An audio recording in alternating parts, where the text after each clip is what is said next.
What's up, YouTube? Welcome to The Game.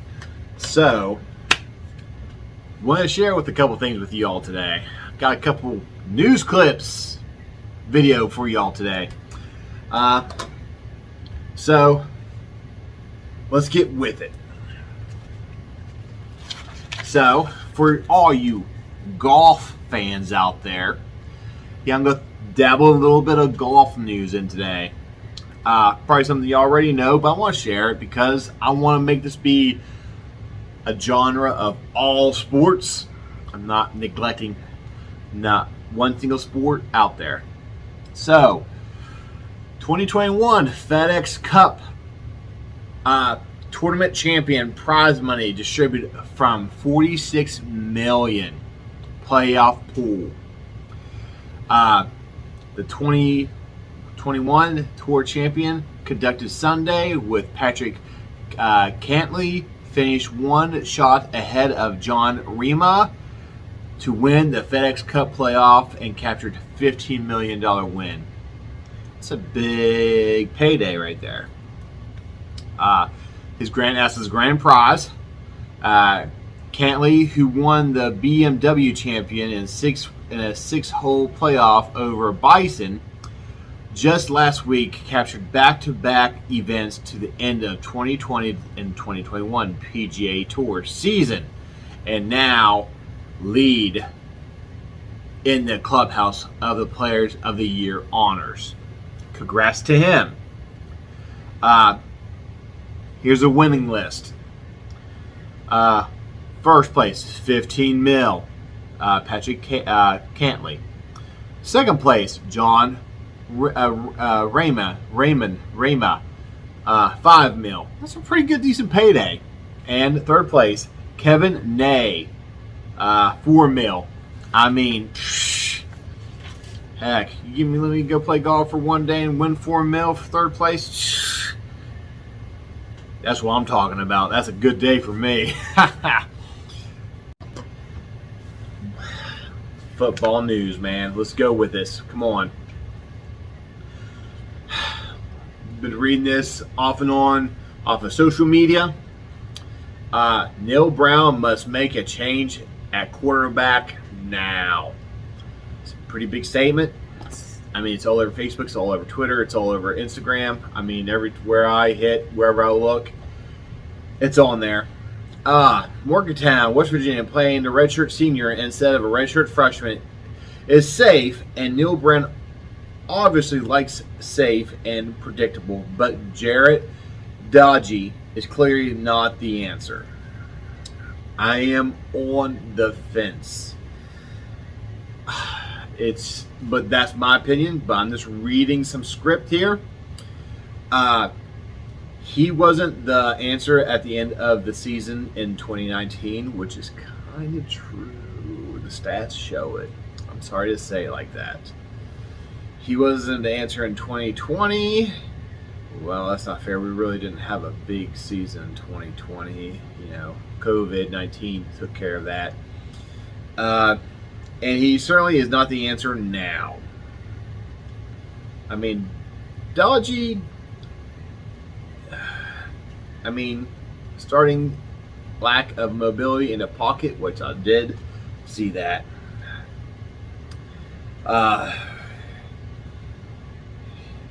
To the team, and simply is going to change. His improvement of body fat percentage is hard at work off season. Was compatible, but was very clear yesterday that this was yesterday. By last Saturday, he's still the same player he has always been. He always will be. Brown continued to play him not only hurts the team, but also just doesn't make any sense.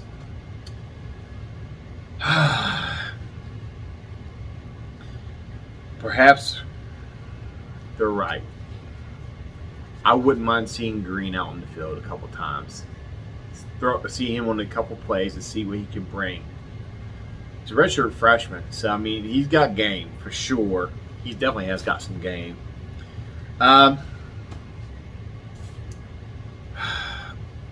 My opinion is I like to see a change. I really do. Uh, there's a lot of younger players out there that could probably bring a lot more to the table. I'm not saying that the older 4-year-old, senior red shirts and all them are not bring anything to the table. But we could have won Maryland easily. I mean, we had a couple more touchdowns. That game would have been ours, even if we didn't play decent third and fourth quarter. My opinion. That's just my opinion.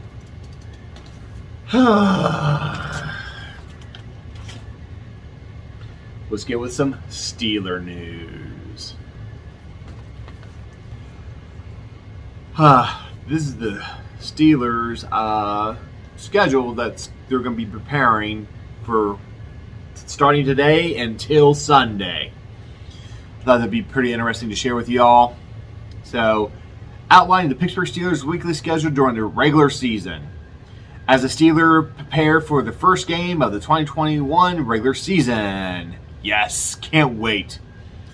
Here's a reminder of what fans can expect each day. Since it's been almost 9 months since Steelers has been preparing for their game.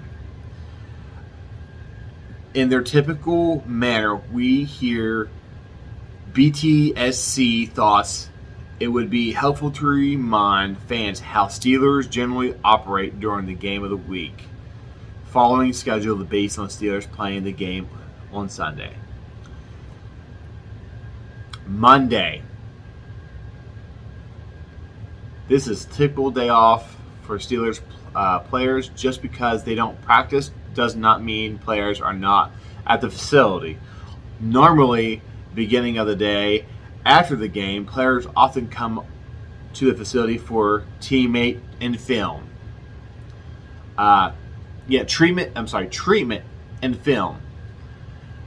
If the Steelers did not play the previous week, this is often a day where teams have a bonus practice. Of course, which we don't. Steelers not going to have a regular day, so a day off. Tuesday. The second day of the week is more effectively known as Tomlin Tuesday. Tomlin's going to put it on is what that means. The Steeler fans typically, and the Steelers head coach gives his weekly press conferences at approximately 12 p.m. Otherwise, it is a day off for the players. Oh, I'm sorry. I'd probably putting it to them. But it's press day, as they say. Ha ha ha, ha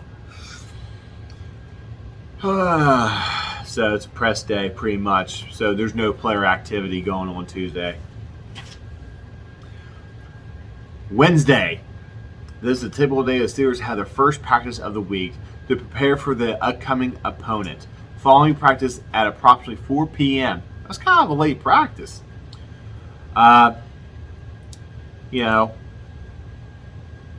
Following practice at 4 p.m., the Steelers released their first injury report this week. If the Steelers have an opponent in a different time zone, they can hold for the injury report they chosen, known as Ben's Day, as the quarterback generally has his time with the media.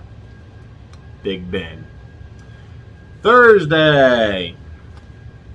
Steelers continue checking through their premonitions of their game with their second practice of the week and release their second injury report. It also usually the coordinator Thursdays where the media has time with the Steelers, offensive, defensive, special teams coordinators. Friday. The Steelers had their final practice of the week. On Friday, they released their injury stats report for the week. It is time where they have the best indication of any players will be missing or an upcoming game. Big Saturday. Depending on the Steelers at home or away, will determine exactly Saturday players out during a game week based on their traveling and either way in or out. The Steelers have some sort of walkthrough to prepare the game for the next day. So they talk through the game.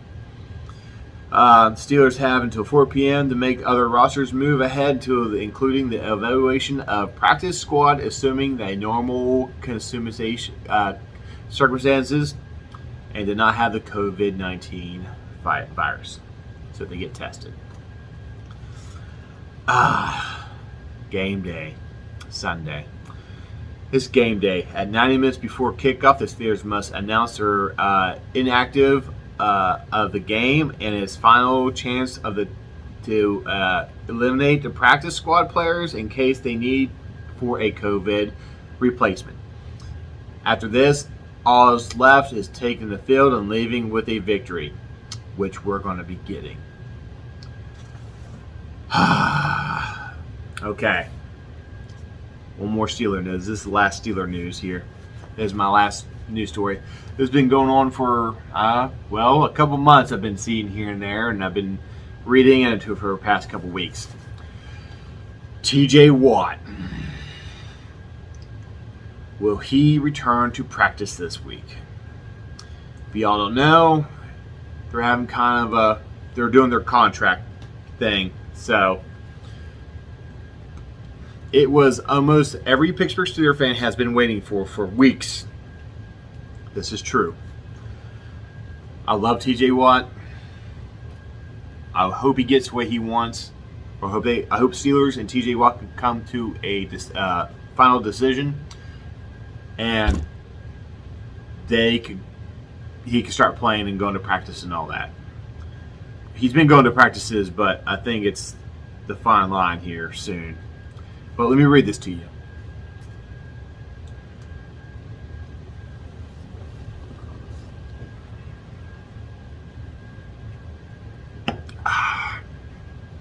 Gotta take a drink of beer.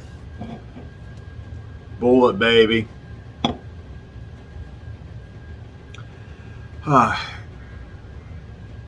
Hall of Fame game followed by the other 3 preseason games, but through the entire summer, what may have been waiting for is to get the 2-time NFL Defensive Player of the Year, TJ Watt locked in with a long-term contract with the Steelers.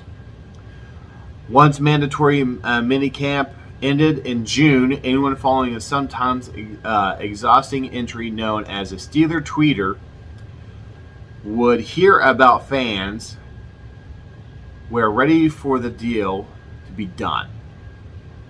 I'm with you. I want this to be done. We'll see here really soon what's going to happen with TJ Watt. I hope they come to a conclusion. So, that's it for my news reel today. Want to share with you all those couple stories. Cheers to y'all. Drink a little bit of Cooler's Banquet. Haven't had this for a very long time. It's really good. Take care.